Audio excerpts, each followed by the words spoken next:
Okay, I've left this pot for a few days, maybe 3 days now, as it's been cold in this room. You have to keep an eye on the temperature you're working at, because otherwise they'll dry out too quick, or they'll just be too wet for you to handle. What I'm doing is just wedging a little bit of clay. It's quite wet, but you need it to be quite wet to stick to the wheel. Okay, so take the pot off your base. Sometimes I need a tool to do that because it's still really wet. Now we're going to then place it upside down on the wheel. Now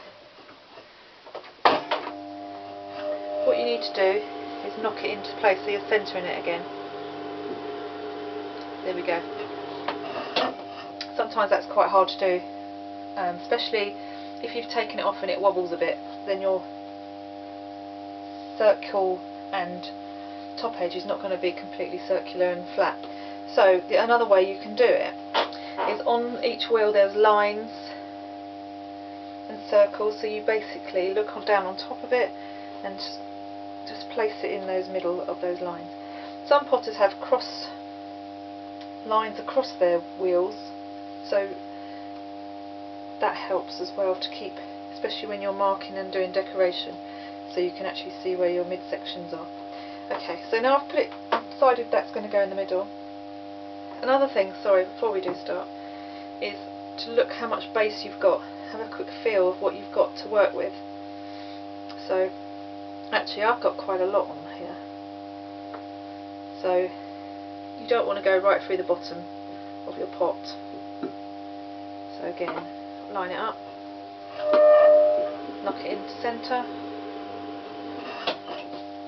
and then with you've made little sausages, you need 3 of these, and you're going to hold your pot into place and you're just keying it.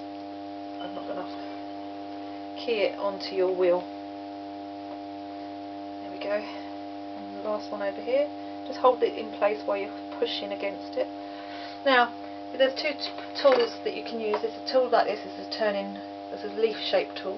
This is my favourite one. I do actually use that quite often. Or you've got little turning tools like this, but they need to be quite sharp. So I'll just show you what to do now. To start, sorry, it's my squeaky wheel.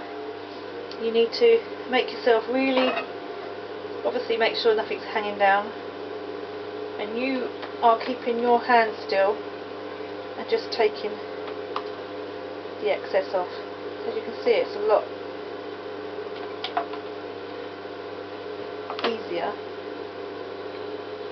and this is leather hard stage, this is, so it's a bit like cheddar cheese. I can feel that knocking away from me at some stage, so I'm going to go to this other tool, and what you can do is put a line, little pores into the pot, and that will help you take that excess off without you being pushed away so much.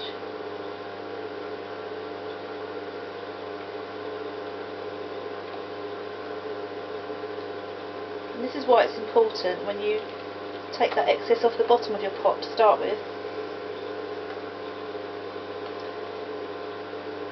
because you're going to make it easier for you to yourself doing this stage. Okay, so I'm just going to make sure the top end, the flat edge, is straight, because sometimes you might be a bit wonky with your cutting off the wheel.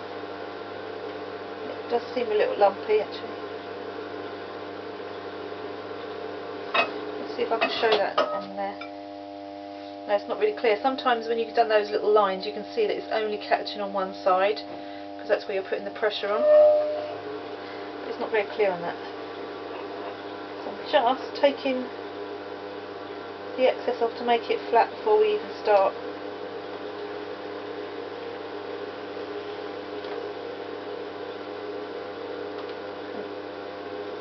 I'm trying not to be pushed away by the clay that's off centre slightly. It is quite off still, but we'll go with it.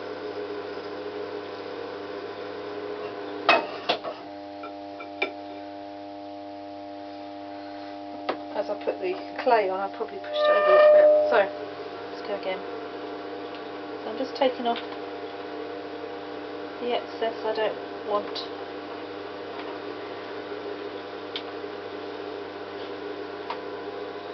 It's a bit like peeling a fruit.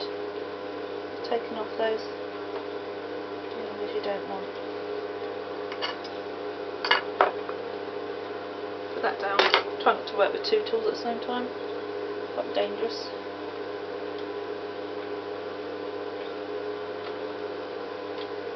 So what I'm trying to achieve now is to make a foot in your pot.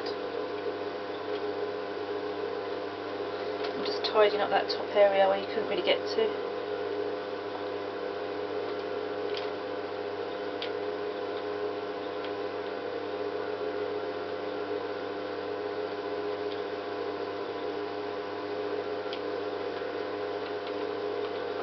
And with the top edge, what you're going to do is make an incision where you're going to put your foot. So you're going to keep that section on the outside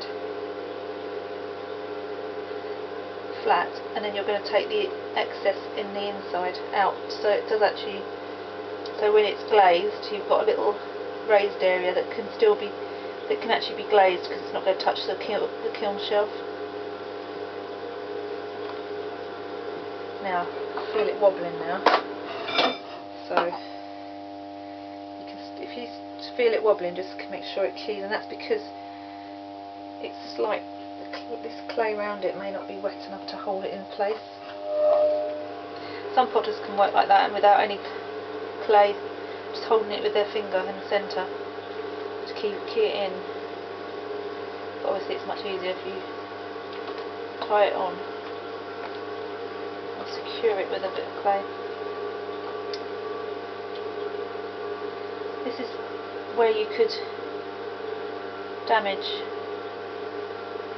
your bowl, because you could go right through the bottom.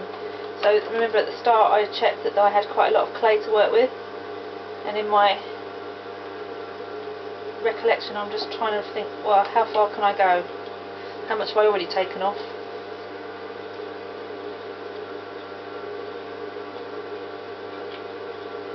Just tidy that up.